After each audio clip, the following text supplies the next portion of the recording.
Good morning, good afternoon, good evening, everyone. Welcome back to my channel. If you are new here, I'm Leenda, and this is for the record, Your Honor.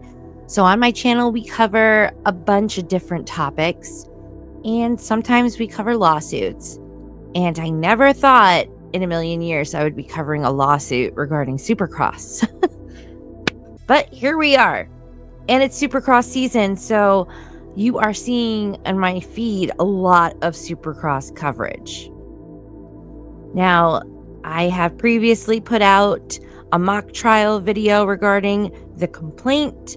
I also went into a little bit of details while updating you guys on Jett's condition, as he is currently out for Supercross season 2025 due to injury. So let's roll right into this and get more details and understanding of what is really going on within this lawsuit, why it came to be, and I'll tell you what is next to expect. So let's get started. The parties involved: Jett Lawrence, an Australian-born motocross professional rider, alongside his brother, who is in the same class and division, Hunter Lawrence. Jett has competed in the AMA Supercross and Motocross Championships. He is a one-time 450cc AMA Supercross and 450cc AMA Motocross champion, and two-time 450cc SMX, 250cc AMA Motocross, and 250cc AMA Supercross champion. Jett was the 2020 Marty Smith Pro Rookie of the Year in the 250cc class for the AMA Motocross Championship. He also received the Ricky Carmichael Award at the 2022 Motocross Des Nations.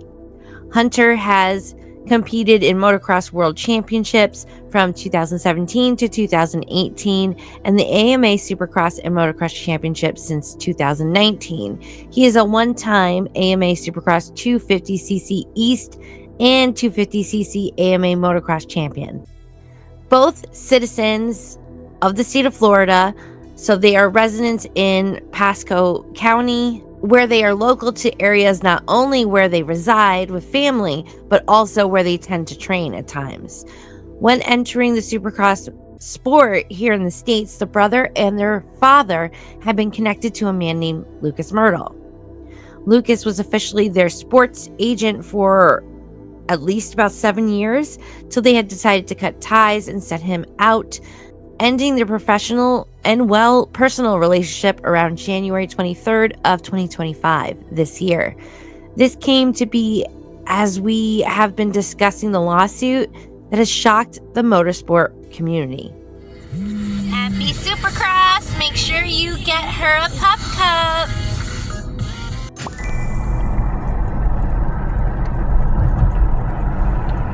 In Maine, her pup cup has a donut. A blueberry glaze. Ooh, what are you, a munchkin? A munchkin. Look at him mouth. Oh, okay. It has been stated and reported in print that Lucas Mirtl has misappropriated an unknown substantial amount of money and funds that are still being investigated and to be fully determined soon, as they plan to amend this complaint to make it have more accurate numbers after this filing. But as of right now, it seems they believe it's going to be an amount over $60,000. The rumors are that Lucas Mirtl is also still in possession of some personal property that belonged to the brothers, such as valuable memorabilia, possibly pre-signed items that could be sold or auctioned off. It has been said that he allegedly refuses to return the items and such properties to the brothers. Well, Mirtl claiming he has never been served yet. Online documents say otherwise. He is a resident of the state of Texas. The court has personal jurisdiction over Mirtl pursuant to Florida Statute 48193(1)(a)(1) because Mirtl had conducted and engaged most of the business in Florida for the Lawrences. These same committed torturous acts are the same which have touched and concerned and affected the state of Florida as well.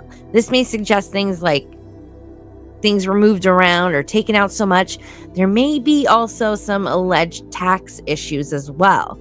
We won't know till trial and court.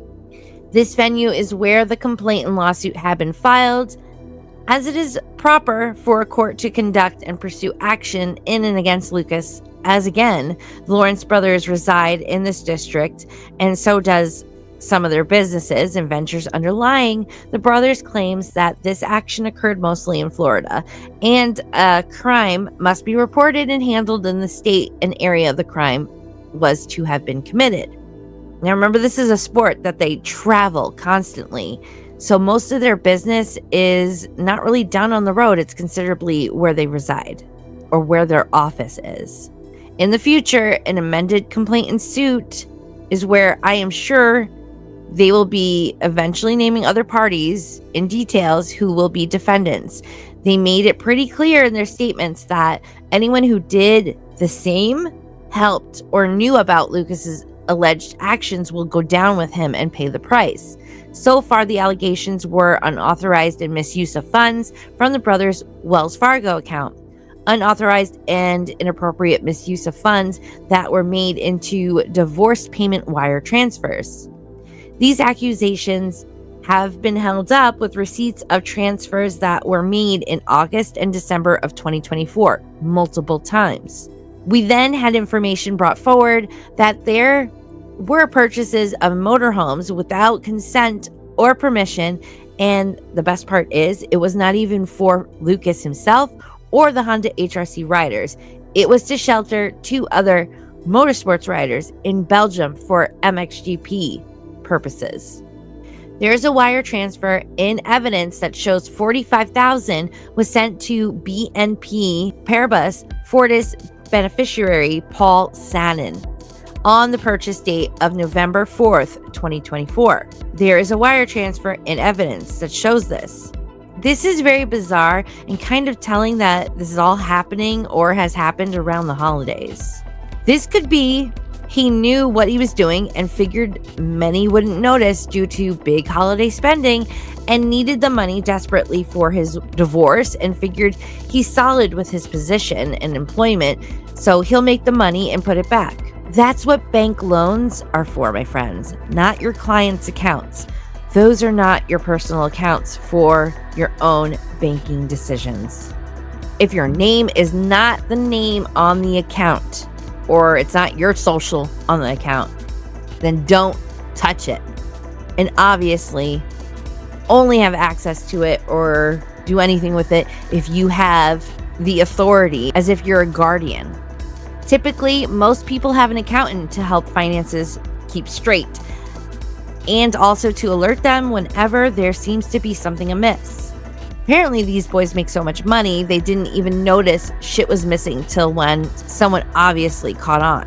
Which has many wondering if Lucas was set up, but in the interviews, he pretty much hints that he did take out the money in the idea of returning it once he's paid, and that he was possibly told it was okay to do so. But why, by who, and when? The hints also lead towards the group that Lucas and his business worked under in the same umbrella, Wasserman Group. Like we went over in previous videos, make sure you go and check them out. Casey Wasserman is no stranger to fame, money, corruption, and greed, which makes this whole situation more challenging on what to believe. It is totally possible Lucas was told buddy to buddy, it's okay, and maybe given the go-ahead in verbal consent. Always put things in writing, people, even if it's with a fucking family member, to avoid this very type of situation. This is the shit that breaks up friends and family and businesses, obviously. Starting at number 39 in the lawsuit document, we learn about the online transfers that were made directly according to documentation to himself, where it was an additional $140,000. And some of them were labeled as loans to be paid back by EOM, which in my rabbit hole research, I couldn't find anything like a business he owns with those initials. The only things I could think of or come up with is maybe it stands for something like emergency omission money. I don't know. We will have to wait and see what he really meant by using that in the transfer memo in court. It then leads us to the unauthorized American Express payments, which totaled an estimate of $50,000 from the same Wells Fargo account, and the Express card was in Lucas Mirtl's name. Followed by that, we have Venmo payments to babysitters totaling up around $15,000, as well as a failure to repay Alpine Stars, which also I go into a little more detail even in my recent video update with Jett's injuries. But we do touch on this in the mock trial video. I will link it all down below. Eventually, Alpine Stars got their money back, but withholding payments to Lucas's clients in sponsorship money to gain their funds back that he had refused to pay. This may be where things hit the fan, and the Lawrence camp were like, okay, something is wrong here. Why are they doing this? Because this money was meant for the brothers and not Lucas, but it affected them, what he did, and their career, sponsorship, contract, and payments. The amount the Lawrences due to this in fees is around $240,000. The Lawrences bought a company called 83 Holdings, LLC, which owns a private training compound and allowed some other riders to train there for an annual fee. That's a good way to make money in their situation on the side. It also benefits them.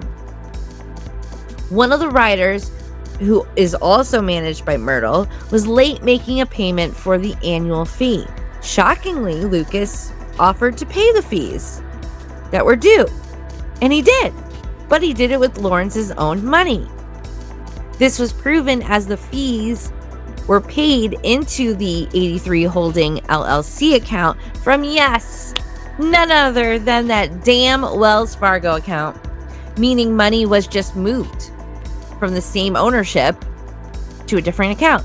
The Lawrences lost money in both instances. So stay tuned for part 3, where we cover the demand letter and mission of both parties. Thanks for tuning in. See you in another video real soon, and hopefully you join us on Saturday for Supercross Saturday. I'm Leenda, and that's for the record, Your Honor.